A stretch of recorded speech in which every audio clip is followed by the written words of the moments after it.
Assalamualaikum warahmatullahi wabarakatuh. Kami dari kelompok 1 KDK Anestesiologi akan menjelaskan tentang hasil kerja kami Undang-Undang Nomor 44 Tahun 2009 tentang rumah sakit. Kelompok yang pertama bernama Ada Ria Nur Hasan, yang kedua Aida Nur Devi Valentina, yang ketiga Alenta Kusmarini dan Anang Saiful Anwar.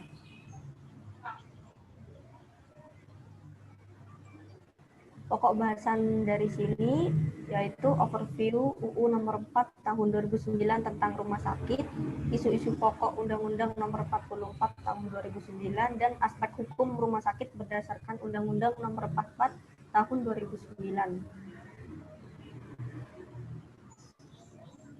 Yang pertama, mari kita jelaskan tentang overview UU nomor 44 tahun 2009 tentang rumah sakit.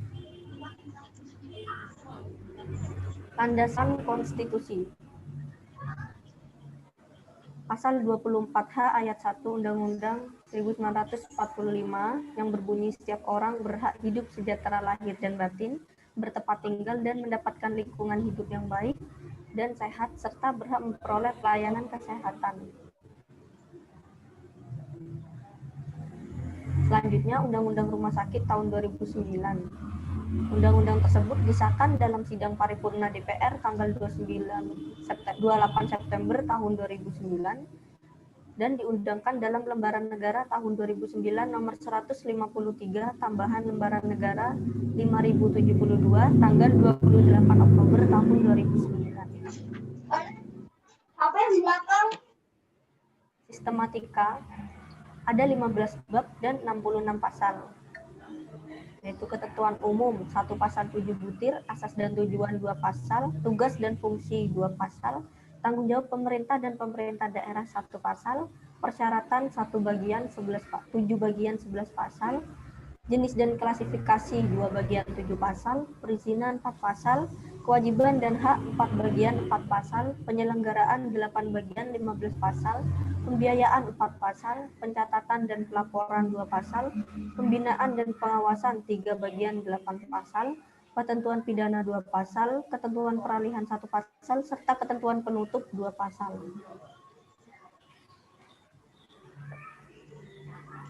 Pertama, rumah sakit pasal 1 yang berbunyi rumah sakit adalah institusi pelayanan kesehatan yang menyelenggarakan pelayanan kesehatan perorangan secara paripurna yang menyediakan pelayanan rawat inap, rawat jalan, dan gawat darurat. Selanjutnya yaitu tentang isu-isu pokok Undang-Undang Nomor 44 Tahun 2009 tentang rumah sakit. Isu yang pertama yaitu penyelenggara rumah sakit. Semua rumah sakit pemerintah dan Pemda di UPTD atau LTD pasal 7, BLU atau BLUD di pasal 7.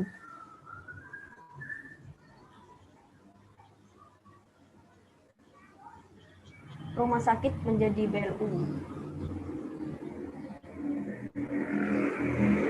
Pasal 7 ayat 2 sampai 4. Rumah sakit dapat didirikan oleh pemerintah, pemerintah daerah atau swasta. Pemerintah daerah berbentuk unit pelaksanaan teknis atau lembaga teknis daerah dengan pengelolaan badan layanan umum atau badan layanan umum daerah sesuai dengan ketentuan peraturan perundang-undangan. Swasta berbentuk badan hukum yang kegiatan usahanya hanya bergerak di bidang rumah sakitan.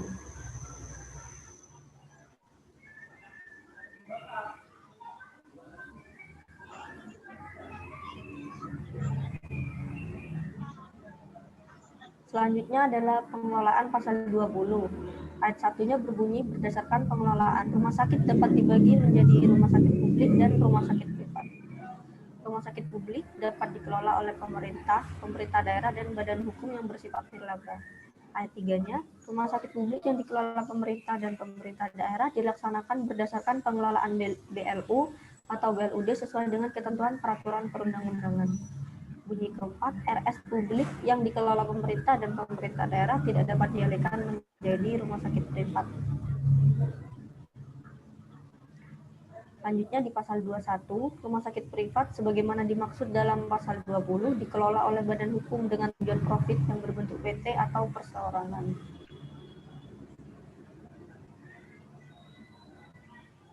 Selanjutnya hak rumah sakit pasal 30. Yaitu setiap rumah sakit memperoleh hak yang pertama menentukan jumlah, jenis, dan kualifikasi sumber daya manusia sesuai dengan klasifikasi rumah sakit. Yang kedua, menerima imbalan jasa pelayanan serta menentukan remunerasi insentif dan penghargaan sesuai dengan ketentuan perundang-undangan. Yang ketiga, melakukan kerjasama dengan pihak lain dalam rangka mengembangkan pelayanan. Keempat, menerima bantuan dari pihak lain sesuai ketentuan perundang-undangan. Yang kelima, menggugat pihak yang mengakibatkan kerugian. Yang keenam, mendapatkan perlindungan hukum dalam melaksanakan pelayanan kesehatan. Ketujuh, mempromosikan layanan kesehatan yang ada di rumah sakit sesuai dengan ketentuan perundang-undangan.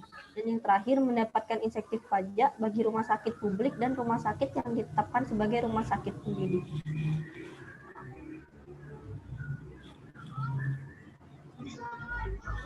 Pasal 30 ayat 1 huruf G, yaitu rumah sakit berhak mempromosikan layanan kesehatan yang ada di rumah sakit sesuai dengan ketentuan peraturan perundang-undangan.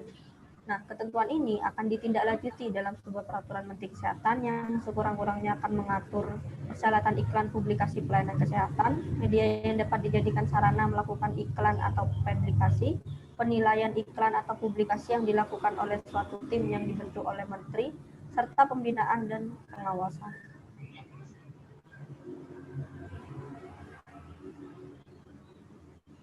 Selanjutnya pasal 51 yang berbunyi pendapatan rumah sakit publik yang dikelola pemerintah dan pemerintah daerah digunakan seluruhnya secara langsung untuk biaya operasional rumah sakit dan tidak dapat dijadikan pendapatan negara atau pemerintah daerah.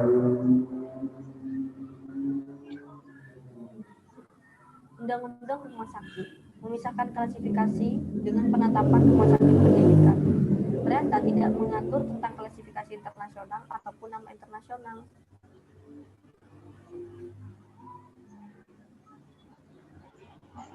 Selanjutnya, kewajiban rumah sakit melaksanakan fungsi sosial menurut pasal 29 ayat 1. Memberikan fasilitas pelayanan pasien tidak mampu atau miskin, pelayanan gawat darurat tanpa uang muka, ambulan gratis, pelayanan korban bencana dan kejadian luar biasa, atau bakti sosial bagi misi kemanusiaan. Portal rumah sakit terdiri dari komite medis versus komite klinik, direktur harus tenaga medis, direktur bukan pemilik, pimpinan harus WNI, tata kelola rumah sakit dan klinis, audit kinerja dan audit medis, akreditasi, dan keselamatan pasien. Menurut pasal 34 ayat 1, kepala rumah sakit harus seorang tenaga medis yang mempunyai kemampuan dan keahlian di bidang perumahasakitan. Ayat 2, tenaga struktural yang menduduki jabatan sebagai pimpinan harus berkewarganegaraan Indonesia. Ayat 3, pemilik rumah sakit tidak boleh merangkap menjadi kepala rumah sakit. Selanjutnya, pasal 35. Pedoman organisasi rumah sakit ditetapkan dengan peraturan presiden. Pengelolaan klinik menurut pasal 36. Setiap rumah sakit harus menyelenggarakan tata kelola rumah sakit dan tata kelola klinis yang baik.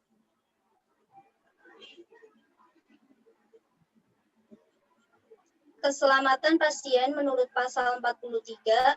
Rumah sakit wajib menerapkan standar keselamatan pasien. Standar keselamatan dilaksanakan melalui pelaporan insiden, menganalisa, dan menetapkan pemecahan masalah dalam rangka menurunkan angka kejadian yang tidak diharapkan. Rumah sakit melaporkan kegiatan tersebut kepada komite yang membidangi keselamatan pasien yang ditetapkan oleh Menteri. Pelaporan insiden keselamatan pasien sebagaimana yang dimaksud pada ayat 2 dibuat secara anonim dan ditunjukkan untuk mengoreksi sistem dalam rangka meningkatkan keselamatan pasien.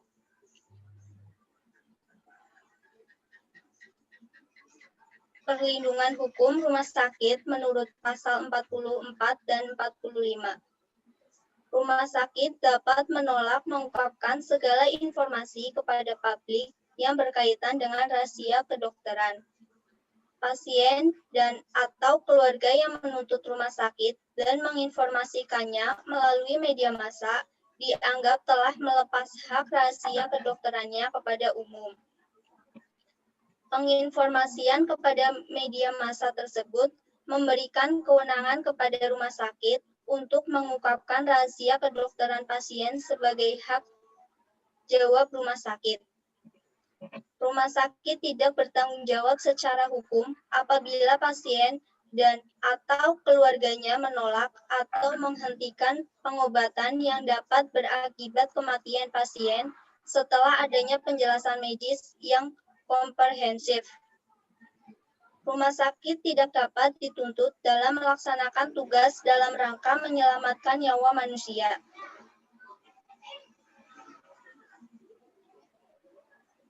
Tanggung jawab hukum menurut pasal 46, rumah sakit bertanggung jawab secara hukum terhadap semua kerugian yang ditimbulkan atas kelalaian yang dilakukan oleh tenaga kesehatan di rumah sakit tersebut.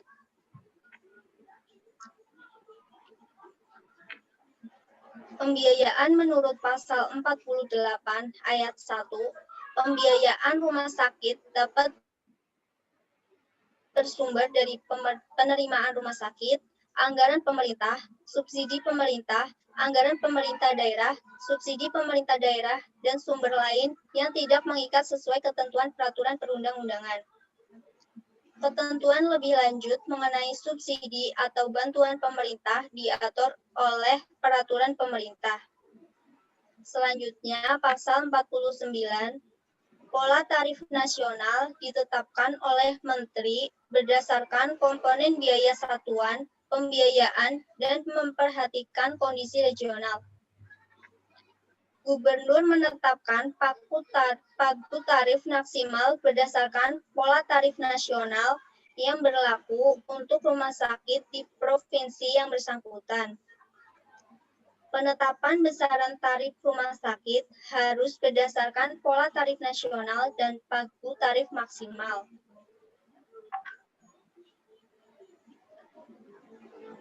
Besaran tarif menurut pasal 50 ayat 1, besaran tarif kelas 3 rumah sakit yang dikelola pemerintah ditetapkan oleh Menteri.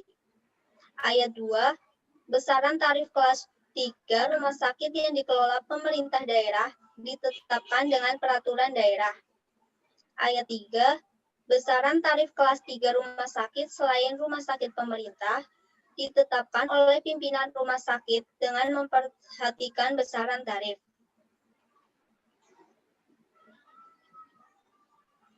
Pembinaan dan pengawasan terbagi menjadi dua.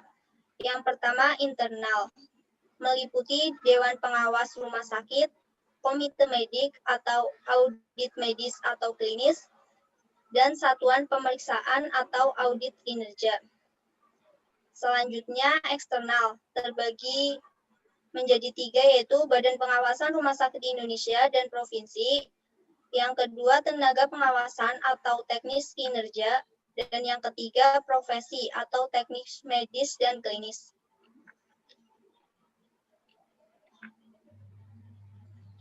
Tugas Dewan Pengawas Rumah Sakit menurut pasal 56 ayat 5 dan 6. Yang pertama, menentukan arah kebijakan rumah sakit.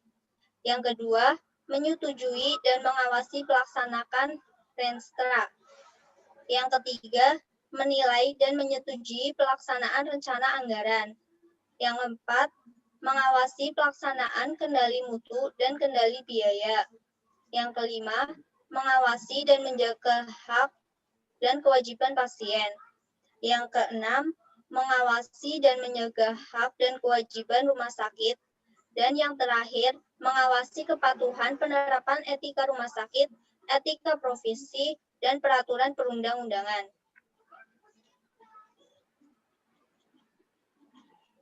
Badan Pengawas Rumah Sakit Indonesia menurut pasal 57, pembinaan dan pengawasan dilakukan oleh Badan Pengawas Rumah Sakit Indonesia yang ditetapkan oleh Menteri.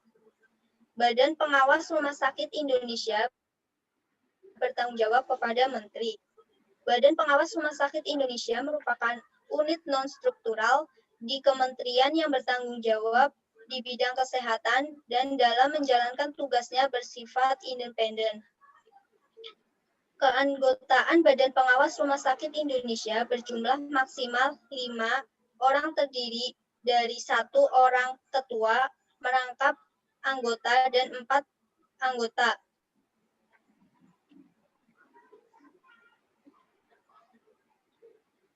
Keanggotaan Badan Pengawas Rumah Sakit Indonesia terdiri dari unsur pemerintah, organisasi profesi, asosiasi perumahsakitan, dan tokoh masyarakat.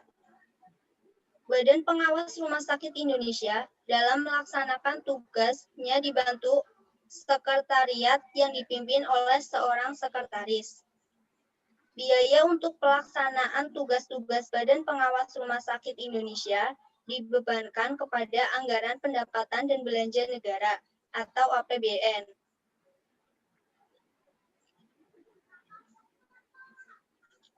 Tugas Badan Pengawas Rumah Sakit Indonesia menurut pasal 58.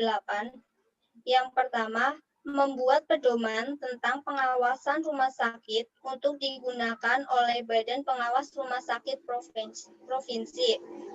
Yang kedua, membentuk sistem pelaporan dan sistem informasi yang merupakan jejaring dari Badan Pengawas Rumah Sakit Indonesia dan Badan Pengawas Rumah Sakit Provinsi. Yang ketiga, melakukan analisis hasil pengawasan dan memberikan rekomendasi kepada pemerintah dan pemerintah daerah untuk digunakan sebagai bahan pembinaan. Menurut pasal 59, yang pertama, Badan Pengawas Rumah Sakit dapat dibentuk di tingkat provinsi oleh gubernur dan bertanggung jawab kepada gubernur. Yang kedua, Badan Pengawas Rumah Sakit Provinsi merupakan unit non-struktural pada Dinas Kesehatan Provinsi dan dalam menjalankan tugasnya bersifat independen. Yang ketiga, keanggotaan Badan Pengawas Rumah Sakit Provinsi terdiri dari unsur pemerintah, organisasi profesi, asosiasi perumahsakitan, dan tokoh masyarakat. Yang keempat, keanggotaan Badan Pengawas Rumah Sakit Provinsi berjumlah maksimal 5, terdiri dari 1 orang ketua merangkap sebagai anggota dan 4 orang anggota. Dan yang kelima, biaya untuk melaksanakan tugas-tugas Badan Pengawas Rumah Sakit Provinsi dibebankan kepada Anggaran Pendapatan dan Belanja Daerah atau APBD.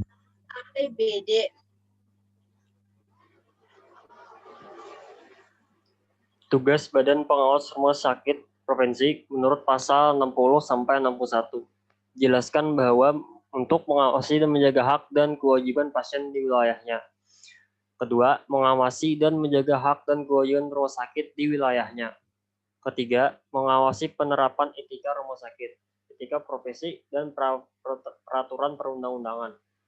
Keempat, melakukan pelaporan hasil pengawasan kepada Badan Pengawas Rumah Sakit Indonesia.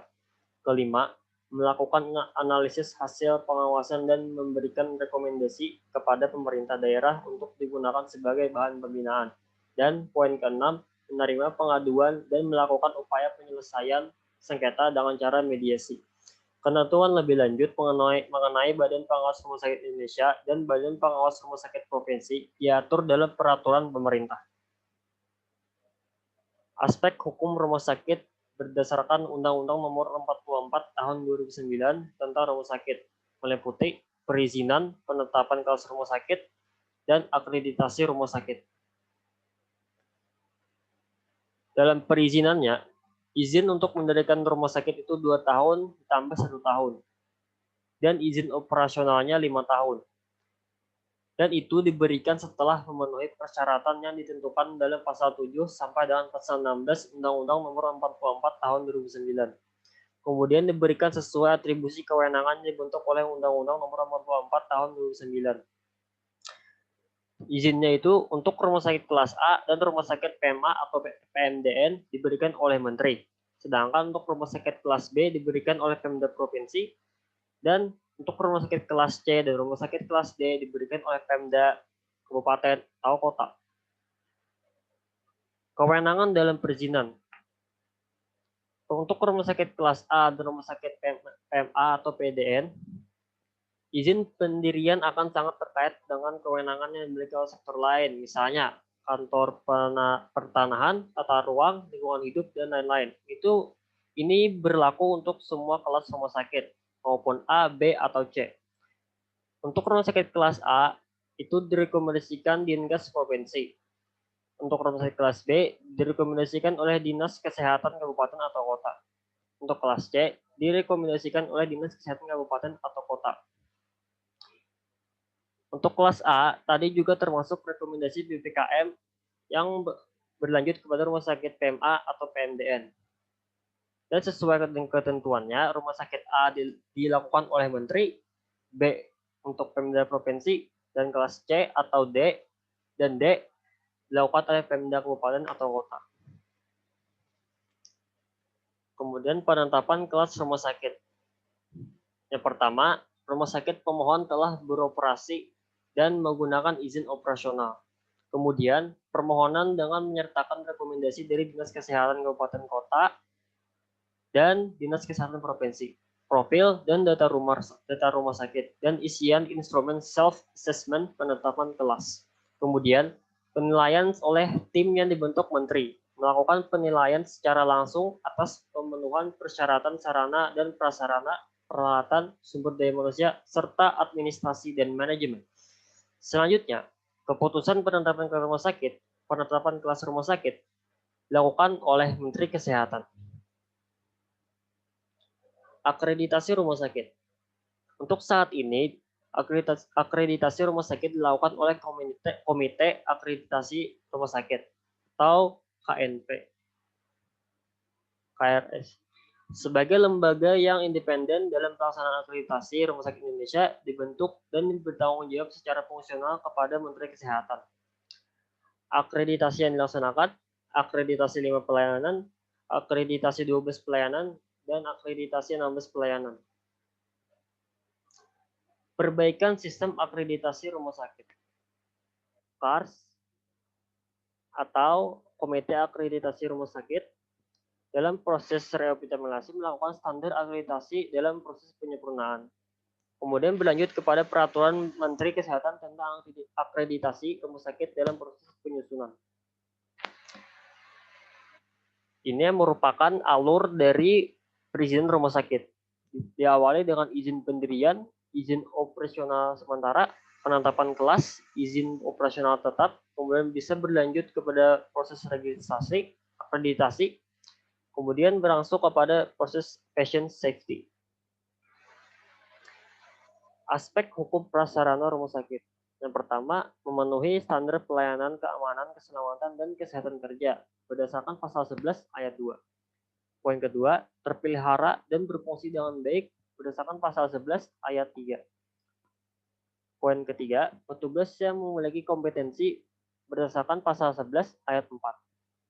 Poin keempat, pengoperasian dan pemeliharaan terdokumentasi dan evaluasi berkesinambungan menurut pasal 11 ayat 5. 5 peraturan pemerintah, yaitu peraturan pertama, peraturan pemerintah tentang pendayagunaan tenaga kesehatan asing di rumah sakit berdasarkan pasal 14 ayat 4.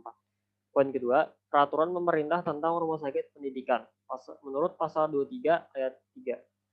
Peraturan pemerintah tentang insentif pajak rumah sakit berdasarkan pasal 30 ayat 3. Kemudian peraturan pemerintah tentang subsidi bantuan pemerintah pasal 48 ayat 2. Peraturan pemerintah tentang Badan Pengawas Rumah Sakit itu berdasarkan pasal 61. Yaitu ada satu peraturan presiden, yaitu peraturan presiden tentang pedoman organisasi rumah sakit berdasarkan pasal 35. Kemudian ada 15 peraturan menteri. Pertama, Permenkes tentang persyaratan teknis bangunan rumah sakit pasal 10 ayat 3.